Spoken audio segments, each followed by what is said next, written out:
कक्षा नवम के मेरे प्रिय विद्यार्थियों, हिंदी की कक्षा में आपका स्वागत है। इससे पहले हम लोगों ने सवैये पाठ पढ़ना प्रारंभ किया था, जिसमें से पहला सवैया और कवि परिचय, अर्थात पहले हम लोगों ने कवि परिचय प्राप्त किया था और फिर पहला सवैया पढ़ा था। तो आज हम लोग दूसरा सवैया पढ़ेंगे। तो चलिए, मैं सबसे पहले सस्वर इसका वाचन कर दे रहा हूँ, फिर मैं इसमें आए कठिन शब्दों को बताऊंगा और इसका भावार्थ समझाऊंगा। या लकुटी अरु कमरिया पर राज तिहु पुर को तजी डारो, आठों सिद्धि नौ निधि के सुख नंद की गाय चराई बिसारो। रस खान कबो इन आँखिन सो, ब्रज के बन बाग तगाड़ निहारो, कोटिक एकल धौत के धाम, करील के कुंजन ऊपर बारो। कितना सुंदर लिखा है कवि ने। आइए इसमें आए कठिन शब्दों को जान लेते हैं। लकुटी का अर्थ होता है लाठी, कमरिया का अर्थ होता है कंबल, तिहु मतलब तीनों, लोक पुर मतलब लोक, तजी डारो मतलब त्याग करना, आठों आठ, गाई मतलब गाय, चराई मतलब चराना। यहाँ पर देखिए तड़ाक दिया हुआ, तड़ाक का अर्थ होता है तालाब, निहारो मतलब देखना, कोटिक मतलब करोड़ों, कलधौत मतलब सोने चांदी के महल, करील का अर्थ होता है कांटेदार, कुंजन मतलब लताएं, वारो मतलब निछावर करना। अब आइए इस सवैया का समझते हैं, देखते हैं रसखान क्या कह रहे हैं इस सवैये के माध्यम से। इस सवैये के माध्यम से हम देखते हैं कि रसखान का जो कृष्ण के प्रति लगाव है, कृष्ण के प्रति ही नहीं, उनसे जुड़ी हुई वस्तुओं से भी उनका घोर गहन लगाव है। वे क्या कहते हैं? या लकुटी अरु कमरिया पर राज तिहु पुर के तजी डारो। जो श्री कृष्ण का लाठी और कंबल है, जो लेकर वो क्या करते थे? गाय चराने जाते हैं। तो क्या कह रहे हैं कि मैं लाठी और कंबल जो श्री कृष्ण का है, उसके ऊपर तीनों लोकों का जो सुख है, तिहुपुर के सुख जो है, तजी डारो, त्याग दूंगा। त्याग करने के लिए तैयार है। किसके ऊपर? लाठी और कंबल के ऊपर। क्यों?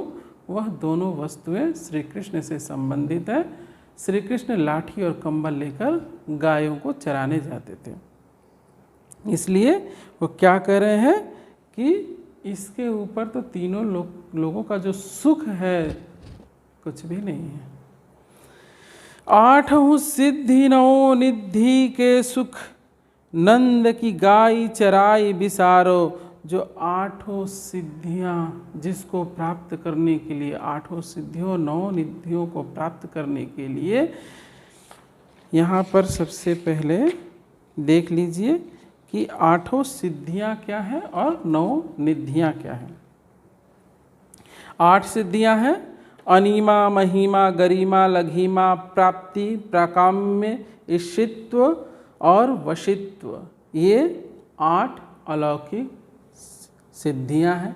और 9 निधियां हैं: पद्म, महापद्म, शंख, मकर, कक्षप, मुकुंद, कुंद, नील और खर्व। ये कुबेर की 9 निधियां मानी जाती हैं। तो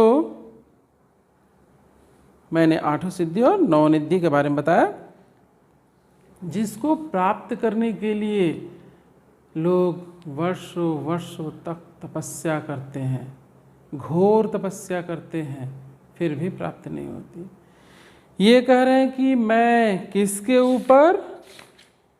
जो नंद की गाय हैं, जिसे श्री कृष्ण चराया करते थे, उसका जो सुख है उसके आगे मैं 8 सिद्धियों 9 निधियों का सुख त्याग दूंगा। क्यों?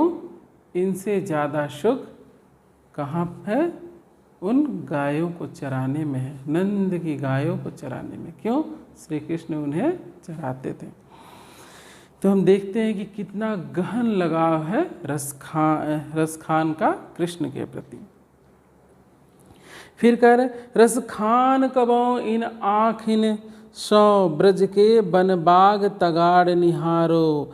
क्या कह रहे हैं कि मैं कब अपने इन आँखों से जो ब्रज भूमि है, जो वहाँ पर वन हैं, बागीचे हैं, तालाब हैं, कब देख पाऊँगा? कबों इन आँखिन सौ, इन आँखों से कब देख पाऊँगा? कोटिक एकल धौत के धाम करील के कुंजन ऊपर वार्यो। क्या कह रहे हैं कि इन करील के कुंजन, जो कांटेदार झाड़ियाँ और लताएं हैं, वहाँ रहने के लिए, क्यों? श्री कृष्ण उन्हीं के बीच में रहते थे, वहाँ खेलते थे अपने मित्रों के साथ। तो वहाँ रहने के लिए, जो वहाँ रहने का जो सुख है, वह सोने और चांदी के करोड़ों महलों में रहने के सुख से भी आगे है, महान है। ये सोने चांदी के महलों में रहने पर जो सुख प्राप्त नहीं होता, उससे कई गुना ज़्यादा सुख उन कटीले झाड़ियों में, जहाँ श्री कृष्ण रहते थे, वहाँ प्राप्त होता है। तो क्या कह रहे हैं कि इन करील के कुंजों के बीच रहने के बदले वे करोड़ों सोने और चांदी के महलों का भी त्याग सहजता से कर देंगे, उनके सुख को वो त्याग देंगे। तो आज इस पाठ में इतना ही। मिलते हैं अगली कक्षा में तीसरे सवैया के साथ। तो अगली कक्षा में हम लोग पढ़ेंगे तीसरा सवैया। आप लोग पढ़ के रखिएगा ताकि जब मैं समझाऊं तो आप लोग समझ पाएँ। तो आज के लिए इतना ही। मिलते हैं अगली कक्षा में।